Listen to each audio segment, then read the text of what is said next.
अजय देवगन की film red तो आप सबने देखी ही होगी।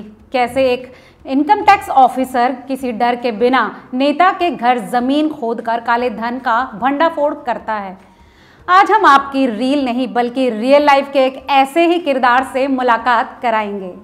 नमस्कार, मैं हूं लता सिंह और आप देख रहे हैं रिपोर्टर जी। चलिए आज न्यूज़ रूम इंटरव्यू में हम आपकी मुलाकात कराते हैं इनकम टैक्स डिपार्टमेंट के प्रिंसिपल कमिश्नर प्रताप सिंह जी से। सर, आपका बहुत बहुत स्वागत है हमारे स्टूडियो में। धन्यवाद लता जी, और सभी व्यूअर्स को मेरा नमस्कार, आपको भी नमस्कार। तो सबसे पहला सवाल सर, लोग आपसे इतना डरते क्यों हैं? नहीं लता जी, ये तो मैं नहीं कहूँगा कि लोग डरते हैं। वो थोड़ा पुराना टाइम था जी। जबकि लोगों में टैक्स के बारे में अवेयरनेस थोड़ी सी कम थी, और धीरे धीरे गवर्नमेंट ने और इनकम टैक्स डिपार्टमेंट ने इस तरफ बहुत प्रयास किया कि लोगों को जो टैक्स के प्रोविज़न हैं, टैक्स के नियम कानून हैं, उनके बारे में जानकारी मिले, और बहुत इसे प्रोसेस को सिंप्लीफाई किया हम लोगों ने कि जो टैक्स पेमेंट है, टैक्स फाइलिंग है, कौन लोग इसके दायरे में आते हैं, कोई कहीं मुश्किल है दायरा तो कहाँ से वो मदद ले सकते हैं। तो इस तरीके से बहुत सारा काम किया गया, और सबसे जो अच्छा काम हुआ वो कंप्यूटराइजेशन के माध्यम से। आज पूरे डिपार्टमेंट का जितने फंक्शंस हैं सब कंप्यूटराइज्ड हैं। अब किसी भी आदमी को इनकम टैक्स पे करने के लिए इनकम टैक्स ऑफिस आने की ज़रूरत नहीं है, ना ही इनकम टैक्स रिटर्न दायर करने के लिए आने की ज़रूरत है। सब चीज़ ऑनलाइन है, 24/7 सिस्टम्स काम कर रहे हैं। अब संडे के दिन, छुट्टी के दिन भी आप अपना जो इनकम टैक्स का रिटर्न है या टैक्स पेमेंट है कर सकते हैं। जैसे आप क्रेडिट कार्ड से पेमेंट करते हैं, उसी तरीके से टैक्स का पेमेंट भी क्रेडिट कार्ड के माध्यम से हो सकता है।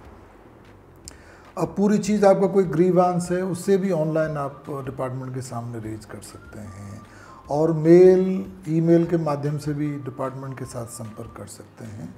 तो अब क्योंकि ऑटोमेशन इतना हुआ है, अब लोगों को विज़िट करने की ज़रूरत नहीं है, प्रोसेस सिंप्लीफाई हुए हैं, तो उससे डर वाली चीज़ तो काफ़ी हद तक ख़त्म हो गई। अब उस तरह की बात नहीं है, और सरकार को टैक्स भी बहुत आ रहा है, लोग टैक्स पे कर रहे हैं, और मेरा मानना है कि ज़्यादातर लोग ईमानदारी से टैक्स पे कर रहे हैं।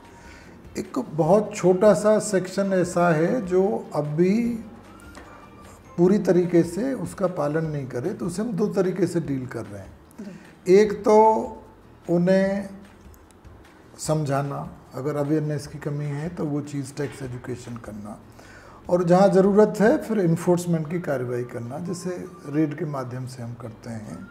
कुछ असेसमेंट की कार्रवाई करते हैं, कुछ केसेस में हम एक सर्वे के प्रावधान है कि ऑफिस में जाते हैं, बिजनेस प्लेस पे जाते हैं, घर में नहीं जाते उनके, उस तरह कैसे। तो लेकिन ज़्यादा ध्यान गवर्नमेंट का मदद करने पे है, एक वॉलंटरी टैक्स कंप्लायंस की तरफ लोगों को थोड़ा सा उन्हें नज़ करना, उस तरफ प्रेरित करना, उस तरह का। कुल मिला के अगर आप टैक्स पे कर रहे हैं तो आपको डरने की बिल्कुल भी ज़रूरत नहीं है। बिल्कुल ज़रूरत है। सर, दूसरा सवाल ये कि जैसे हम फिल्मों में देखते हैं कि जब किसी के घर पर रेड पड़ती है तो इनकम टैक्स डिपार्टमेंट की टीम जो होती है वो तब तक वहाँ से नहीं निकलती जब तक पाई पाई का हिसाब किताब और पाई पाई जो काले धन की है वो ना ढूंढ ले। तो क्या रियल में भी ऐसा ही होता है? देखिए लता जी, जो रेड की कार्रवाई है या सर्च की कार्रवाई है, ये बहुत स्ट्रॉन्ग एक्शन है किसी भी इंडिविजुअल के प्रति, और उसमें हम उसकी प्राइवेसी को एक तरीके से इंक्रोच अपॉन करते हैं। तो लॉ हमें ये पावर देता है, लेकिन इसे बहुत जो ज़रूरी केसेस होते हैं वहीं पे ये इस्तेमाल होती है, और ऐसे नहीं होता कि कभी किसी का नाम सुना या हमारे जहन में आया कि वहाँ करना है तो करते हैं। तो इसके पीछे बहुत एक ज़बरदस्त ग्राउंड वर्क होता है, कुछ एक महीने का काम होता है। उन्हें जो पर्टिकुलर टैक्स पेयर हैं पर्सन, उन्हें फॉलो करते हैं, हम उनके अफेयर्स चेक करते हैं, और ऐसा कि उन्हें पता न चले इस तरीके से। तो बहुत एक डिस्क्रीट वे में लाइक उस तरीके से इंफॉर्मेशन कलेक्ट होती है, वेरिफिकेशन होता है। जब हम संतुष्ट होते हैं कि भाई इसमें वाकई टैक्स एवेजन है और कर की चोरी कर रहे हैं, और एक बहुत बड़े लेवल पे कर रहे हैं, और सबूत जुटाने के लिए हमें सर्च करना ज़रूरी है, तब ये कार्रवाई होती है।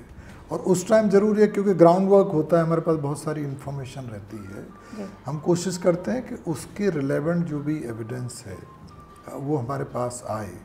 तो कभी कभी 2-3 दिन भी ये कार्रवाई चलती है, जैसा आपने देखा। तो एक लंबा चौड़ा रिसर्च वर्क होता है किसी भी एक्शन के पहले। जी, बहुत ज़रूरी है। जी। तीसरा सवाल सर हम जानना चाहेंगे कि एक बदलती टेक्नोलॉजी के बीच इनकम टैक्स डिपार्टमेंट खुद को कितना अपग्रेड कर रहा है टेक्नोलॉजी वाइज? देखिए, डिपार्टमेंट ने मेरे ख्याल से पिछले अगर हम 10 से 20 साल की बात कर रहे हैं तो 1000 करोड़ से ज़्यादा डिपार्टमेंट ने टेक्नोलॉजी इंडक्शन के लिए खर्च किया है। अब पूरा जो हमारा सॉफ्टवेयर है जिस पे लोग टैक्स फाइल करते हैं और दूसरे टैक्स फंक्शंस चलते हैं जिस पे, वो बिल्कुल अप टू डेट है। अभी हमने 2 साल पहले ही उसे लॉन्च किया, उस सिस्टम को, उसे इनकम टैक्स पोर्टल 2.0 का नाम दिया गया। अब करीब करीब सब फंक्शंस ऑटोमेटेड हैं। अब जैसे हम नोटिस इशू करेंगे वो भी एक ईमेल के माध्यम से लोगों के पास पहुंचता है। रिफंड है डायरेक्टली हम लोगों के बैंक अकाउंट में देते हैं। रिटर्न, अब सब लोग जो टैक्स रिटर्न है ऑनलाइन फाइल करते हैं। टैक्स पेमेंट है वो भी डिपार्टमेंट के पोर्टल पे जाएंगे और बैंक और वो सब वहाँ पे हैं, तो बैंक के माध्यम से, क्रेडिट कार्ड के माध्यम से आप पे कर सकते हैं। तो उस तरह की चीज़ें, तो the systems are completely technology driven, और ऐसा होना भी चाहिए कि अगर हमारी मॉडर्न इकॉनमी है, बड़ा देश है और मॉडर्न डिपार्टमेंट है, तो उसी तरह की चीज़ होनी चाहिए। एक तरीके से मोरलेस paperless working income tax department की है। अब लोगों को भी कोई अपनी रिक्वेस्ट है या कंप्लेंट है, ऑनलाइन वो हमारे पास भेजते हैं, ऑनलाइन हम उसे रेस्पॉन्ड करते हैं। तो उससे एक तो जो टाइम लैग होता था, पहले टाइम बहुत लग जाता था रेस्पॉन्ड करने में, तो अब रियल टाइम बेसिस पे क्विकली हम रेस्पॉन्ड कर पाते हैं लोगों की जो समस्याएं हैं, मुश्किलें।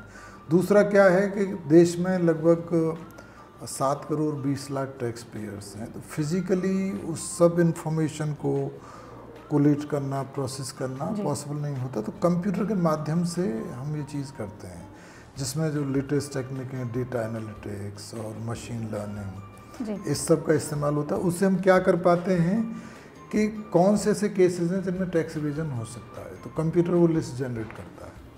वो शॉर्ट लिस्ट हो गई, जैसे 7 करोड़ में से मान लीजिए 1 लाख 2 लाख ऐसे केसेस हैं कंप्यूटर ने थ्रू किए, तो उन्हें हम फिर फिजिकली या मैनुअली उन्हें देख पाते हैं। और उनका सिस्टम भी as far as tax payer is concern वो ऑनलाइन रखा है हमने, कि ऑनलाइन माध्यम से वो हमें अपना जवाब देंगे, हमारी क्वेरी भी उन्हें ऑनलाइन जाएगी। तो टेक्नोलॉजी का काफ़ी बड़ा वो है। एक और अच्छी चीज़ हुई है कि हमारे पास बहुत सारी इन्फॉर्मेशन रहती है, जैसे जीएसटी डिपार्टमेंट है, हमारा सिस्टर डिपार्टमेंट है, उनके पास बहुत सारा बिजनेस से रिलेटेड डेटा आता है, टर्नओवर का, तो हम मैच कर पाते हैं रियल टाइम पे। उनके यहाँ कितना सेल्स दिखाया, टर्नओवर हमारे यहाँ कितना दिखाया, उनके यहाँ जो डाटा दिखा रहे हैं और हमारे यहाँ दिखा रहे हैं उसमें कोई मिसमैच तो नहीं है। उससे तो कोई टैक्सेशन का एंगल नहीं जनरेट होता। फिर आदमी बहुत सारा पैसा खर्च करता है, जैसे आदमी विदेश यात्रा कर रहे हैं, आदमी कार खरीद रहा है, आदमी प्रॉपर्टी खरीद रहा है, और कोई इस तरह का एक्सपेंडिचर, शादी फंक्शन का है, तो वो सब इंफॉर्मेशन अब डिपार्टमेंट कंप्यूटर के माध्यम से एक क्विकली प्रोसेस कर पाता है। और फिर वो कि रिस्क वाले केसेस कौन से हैं, कि कहाँ पे इस तरह की प्रॉब्लम्स आ रही हैं, वो सिस्टम जनरेट करता है। तो ये टेक्नोलॉजी से हमें बहुत मदद मिली। जी, तो टैक्स की ही जब बात कर रहे हैं, तो ये जब बजट के दौरान टैक्स स्लैब्स में छूट दी जाती है, तो सर इनकम टैक्स डिपार्टमेंट से क्या इसमें इस बारे में सलाह मशवरा किया जाता है? हाँ, हर बार जब बजट मेकिंग से पहले क्या होता है कि आम जनता से, सब लोगों से हम सुझाव मांगते हैं। जैसे अब इस बार का बजट फरवरी को हो गया 1 को, नेक्स्ट ईयर बजट की एक्सरसाइज सितंबर अक्टूबर से शुरू हो जाती है। तो जितनी बिजनेस बॉडीज़ हैं, जनरल टैक्स पेयर हैं, वो फाइनेंस मिनिस्ट्री को, इनकम टैक्स डिपार्टमेंट को वो अपना अपना सुझाव दे सकते हैं। अच्छा, कुछ सुझाव हमारे पास आते हैं, लोग गवर्नमेंट के पास सीधे नहीं जा सकते, तो लोकल जैसे गुड़गांव में ऑफिस है, मुंबई ऑफिस है, बेंगलोर ऑफिस है, तो वहाँ देते हैं। तो हम फिर उसे मिनिस्ट्री को फॉरवर्ड करते हैं देख के। फिर हम अपनी तरफ से भी चीज़ देखते हैं कि कौन से ऐसे एरिया हैं जिसमें या तो टैक्स इवेजन है, जिससे टैक्स की लोग प्रॉपर पे नहीं करते या चोरी कर पाते हैं, या लोगों को तकलीफ हो रही है, पे करनी। ठीक है, कई एक बार नहीं, तकलीफ ऐसे कि बर्डन ज़्यादा आ रहा है या शायद वो नहीं होना चाहिए था। जी, जी, जी। तो एक इक्विटेबल टैक्सेशन का एक लोड रहे लोगों के ऊपर, तो उस तरीके से देख के कभी कभी हम अपनी तरफ से भी उन्हें रेक्टिफाई करते हैं, चीज़ों को ठीक करते हैं। कभी कभी कोर्ट की तरफ से ऐसे ऑर्डर्स आते हैं, जजमेंट हाई कोर्ट्स के या ऑनरेबल सुप्रीम कोर्ट के, कि भाई पर्टिकुलर चीज़ पे they do not agree with particular provision, या कुछ ऑब्जर्वेशन ऐसा होता है जो हमें लगता है कि हमें थोड़ा सा इसे लॉ में अमेंडमेंट करना चाहिए, तो उस नाते भी उसमें लग कर चेंज करते हैं। फिर इंटरनेशनली हमें देखना होता है कि हमारे यहाँ टैक्स रेट क्या है, हमारे जो दूसरे कंट्री हैं, सिंगापुर में क्या है, यूके में क्या है, दुबई में क्या है। तो उस वजह से कई एक बार कुछ कंपनीज़ हैं, अगर हमारे यहाँ टैक्स का बर्डन ज़्यादा है और लेट्स से सिंगापुर में कम है, तो वो अपने ऑपरेशंस रिलोकेट करने की कोशिश करते हैं। तो आपको पता होगा कि गवर्नमेंट ने टैक्स का रेट घटा के 15% कर दिया जो नई यूनिट्स हैं, और बाकी यूनिट्स के लिए 22% कर दिया। वो कॉम्पिटिटिव उसके हिसाब से, क्योंकि हमारा पहले 30% था, तो गवर्नमेंट ने उसे कम किया। इंडिविजुअल जो टैक्स है अब इंडिया का, जो हम पर्सनल इनकम टैक्स कहते हैं, अब एक कॉम्पिटिटिव है इंटरनेशनली देख के कि यूके में क्या है, सिंगापुर में क्या है, फ्रांस में क्या है, यूएस में क्या है, चाइना में क्या है। तो ये सब उस हिसाब से भी हमें उसे एक कॉम्पिटेबल बनाना होता है कि जो स्ट्रक्चर है सिमिलर तरह का रहे। जी सर, गुरुग्राम की बात करें तो यहाँ से कितना टैक्स आमतौर पर जनरेट होता है, और इस साल की बात करें तो क्या टारगेट है? ओहो लता जी, जैसे गुरुग्राम बहुत अच्छा कर रहा है। जैसे अभी 2 साल पहले हम लगभग 18,000-19,000 करोड़ करते थे, और अभी हम जो मार्च गई है, अभी जो मार्च 2023 है, फाइनेंशियल ईयर 22-23, इसमें 36,200 करोड़ हमने टैक्स कलेक्शन किया, जो बहुत बड़ी फिगर है। तो गुड़गांव बहुत अच्छा कर रहा है, और करंट ईयर में हमें उम्मीद है कि 40,000 करोड़ नहीं, मेरे ख्याल से 45,000 करोड़ के आसपास हम comfortably we should reach, and God willing boom रही, ग्रोथ रही, बॉयंसी रही, तो 50,000 करोड़ भी टच कर सकता है। और 50,000 टच करना एक बहुत बड़ी बात होगी गुड़गांव जैसे चार्ज के लिए, हम सब के लिए, गवर्नमेंट के लिए, डिपार्टमेंट के लिए ये बड़े ऑनर की और गर्व की बात होगी। जी एब्सोल्युटली। सर, हमारे व्यूअर्स के लिए टैक्स रिलेटेड कुछ अगर आप टिप्स देना चाहें तो?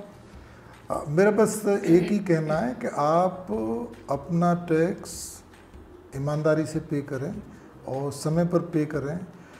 कोई भी कन्फ्यूजन है, कोई भी दिक्कतें आ रही हैं टैक्स पेमेंट के प्रोसेस में, तो we are available like on all working days. हमारी मेल्स भी अवेलेबल हैं, फ़ोन पर भी अवेलेबल हैं। हमसे बात करें, हमें मेल भी भेज सकते हैं। किसी भी तरीके से परेशान होने की, घबराने की ज़रूरत नहीं। हमारे पास ऑफिस में आ भी सकते हैं। प्रोसेसेस सब सिंप्लीफाई हो गए हैं, सब पूरी तरीके से ऑटोमेटेड हैं। पूरा जो टैक्स का सिस्टम है, प्रोसेस है, ऑनलाइन है। आप वेबसाइट पे जाएंगे इनकम टैक्स डिपार्टमेंट की, सब चीज़ जो छोटे रिटर्न है, सिंपल रिटर्न है, सैलरी टाइप की, वो आराम से जो भी थोड़ा बहुत पढ़ा लिखा आदमी कर सकता है। इवन जो सिंपल बिजनेस के रिटर्न है वो भी आराम से भर सकते हैं, किसी तरह की हेल्प की ज़रूरत नहीं होती। और जो ऐसे हैं बिजनेस के रिटर्न हैं जिनमें ऑडिट वगैरह का प्रावधान है कि आदमी को ऑडिट करानी पड़ती है, अपने अकाउंट्स वगैरह सबमिट करने होते हैं, तो वो भी आराम से हो जाता है। अब कोई किसी भी तरह की परेशानी, घबराने की बात नहीं है। रेट भी काफ़ी रीज़नेबल हैं इनकम टैक्स के। इंटरनेशनली किसी दूसरे कंट्री में जाएंगे तो ऐसा नहीं कि इंडिया से बहुत कम रेट है। 1-2 कंट्री को छोड़ दें, आयरलैंड वगैरह या टैक्स हेवन को, तो Indian rates are as good as और as bad as anywhere in the world.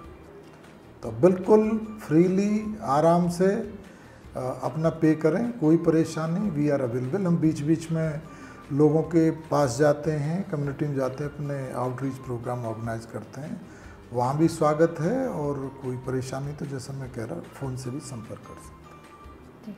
बहुत बहुत शुक्रिया आपका सर, हमारे न्यूज़ रूम में आने के लिए। बहुत बहुत धन्यवाद। Thank you madam, thank you Lata.